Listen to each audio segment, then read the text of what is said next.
Click to hit நண்பர்கள் அனைவருக்கும் வணக்கம். விளையாட்டு வாழ்க்கையில் ஒழுக்கத்தை கொண்டு வருமா அப்படின்றதுக்கான பதில் கண்டிப்பாக ஆமாம் அப்படின்னு தான் இருக்கணும். விளையாட்டு கண்டிப்பாக வாழ்க்கையில் ஒழுக்கத்தை கொண்டு வரும். ஸோ அதுக்கு உதாரணமாக பல நிகழ்வுகள் வரலாற்றில் நடந்திருக்கு. நம்ம இப்போ சமீபமாக ஒலிம்பிக்கில் நடந்த நிகழ்வுகளை கூட நம்ம அதுக்கு உதாரணமாக சொல்லலாம். நீரஜ் சோப்ராவும் ஹர்ஷத் நதீமும் அவங்களுக்கு நடுவில் இருந்த நட்பு, அதுக்கப்புறம் அவங்களோட அம்மா ரெண்டு பேருமே இவங்க மகன்களை பற்றி சொன்ன பாராட்டுகள், இது ரெண்டுமே விளையாட்டு வாழ்க்கையில் ஒழுக்கத்தை கொண்டு வந்திருக்கு அப்படின்றதுக்கான ஒரு உதாரணங்களாக நம்ம சொல்லலாம். இது மாதிரி ஒரு முத்தாய்ப்பான ஒரு நிகழ்வு வரலாற்றில் நடந்திருக்கு. அதுவும் ஒரு தடகள போட்டியில் நடந்திருக்கு. அது எங்கே நடந்துச்சு அப்படின்னா ஸ்பெயினில் நடந்திருக்கு. 2012 ஸ்பெயினில் ஒரு மாரத்தான் ஓட்டப்பந்தயம் நடக்குது. அதில் முதல் 2 இடங்களில் கென்யாவோட அபல் முட்டாய், அப்புறம் ஸ்பெயினோட ஈவன் பெர்னாண்டஸ், இவங்க 2 பேரும் ஓடி இருந்தாங்க.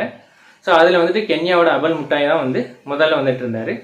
அவர் தன்னோட எல்லைக்கோட்டை கடந்துட்டோம் அப்படின்னு நினச்சிட்டு எல்லைக்கோட்டு கடக்கிறதுக்கு முன்னாடியே ஒரு 50 மீட்டருக்கு முன்னாடியே ஸ்லோ பண்ண ஆரம்பிச்சிட்டாரு. இதை கவனித்த ஈவன் பெர்னாண்டஸ் அவர் முன்னாடி போ, இன்னும் கொஞ்சம் தூரம் இருக்குது அப்படின்ற மாதிரி அபல் முட்டாய்க்கு சொல்லியிருக்கிறாரு. ஆனால் அபல் முட்டாய்க்கு ஸ்பானிஷ் தெரியாததுனால அவர் அதை கவனிக்காமல் ஓடிட்டுருக்காரு.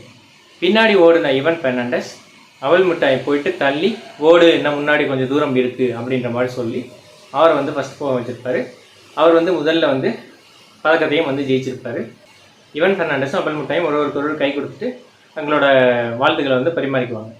இது ஒரு நெகிழ்வான சம்பவமாக நடந்துச்சு.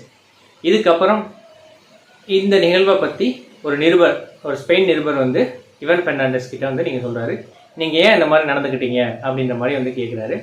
ஸோ அப்படி சொல்லும்போது அவர் சொல்கிறாரு, வாழ்க்கையில் நம்ம எல்லாருமே ஒரு பக்குவமான நிலைக்கு வருவோம். அப்படி வரும்போது நாமளும் வெற்றி பெறணும், நம்மை சார்ந்தவர்களும் வெற்றி பெறணும் அப்படின்றது தான் ஒரு சமுதாய மாற்றமாக இருக்கும் அப்படின்ற மாதிரி பதில் சொல்கிறாரு. தொடர்ந்து நிருபர், கென்யாவை எப்படி வெளில அனுமதிச்சிங்க அப்படின்ற மாதிரி கேட்டிருப்பாரு.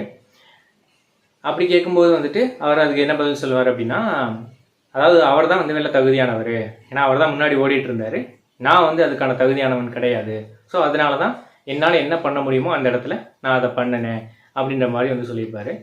ஸோ அதுக்கப்புறம் நிருபர் விடாமல் நீங்களே ஜெயிச்சிருக்கலாம் அப்படின்ற மாதிரி சொல்லியிருப்பார். ஆமாம், நான் ஜெயிச்சிருக்கலாம், ஆனால் இன்னொருத்தவரோட பலவீனத்தை பயன்படுத்தி நான் ஜெயிச்சிருந்தேன்னா அது என்ன மாதிரி ஒரு வெற்றியாக இருந்திருக்கும், அது என்ன மாதிரி ஒரு பதக்கமாக இருந்திருக்கும், இதை என்னோட அம்மா பார்த்துருந்தாங்கன்னா என்ன மாதிரி நடப்பாங்க அப்படின்றத நீங்கள் யோசிச்சிங்களா அப்படின்ற மாதிரி கேட்டிருப்பாரு. நம்மளோட மதிப்பு மற்றும் மரியாதை ஒரு தலைமுறையிலேருந்து மற்றொரு தலைமுறைக்கு கடத்தப்படுது.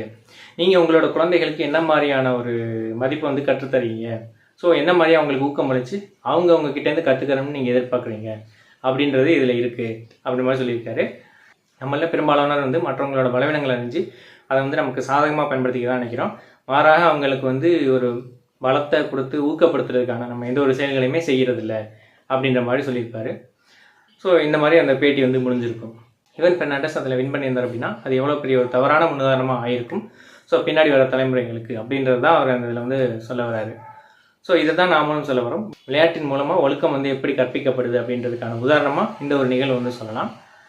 ஸோ இது மாதிரி தான் பல வரலாற்று நிகழ்வு நடந்திருக்கு. இருந்தாலும் ஒரு முக்கியமான நிகழ்வாக வரலாற்றில் ஒழுக்கத்துக்கான ஒரு ஃபேர் பிளே, அதுக்கான ஒரு முக்கியமான நிகழ்வாக இந்த நிகழ்வு பார்க்கப்படுது. இதே ஸ்போர்ட்ஸில் தான் சஹிப் அல் ஹசன் எப்படி ஒழுக்கத்துக்கு உதாரணமாக நடக்கிறாரு அப்படின்ற மாதிரி நீங்கள் கிரிக்கெட்டை உதாரணப்படுத்தி கேட்டீங்கன்னா அதுக்கு நம்மக்கிட்ட எதுவும் பதில் கிடையாது. ஸோ எப்படி ஒரு நல்லொழுக்கத்தோட ஒரு உதாரணமாக ஒரு சிறப்பான ஒரு எடுத்துக்காட்டாக நம்ம எப்படி செயல்படணும் அப்படின்றதுக்கான ஒரு எடுத்துக்காட்டாக ஈவன் பெர்னாண்டஸ் இருக்கிறாரு. இதுதான் இந்த வீடியோ மூலமாக சொல்ல வந்தேன். இந்த வீடியோ உங்களுக்கு பிடிச்சிருந்துச்சுன்னா இதை லைக் பண்ணுங்கள்.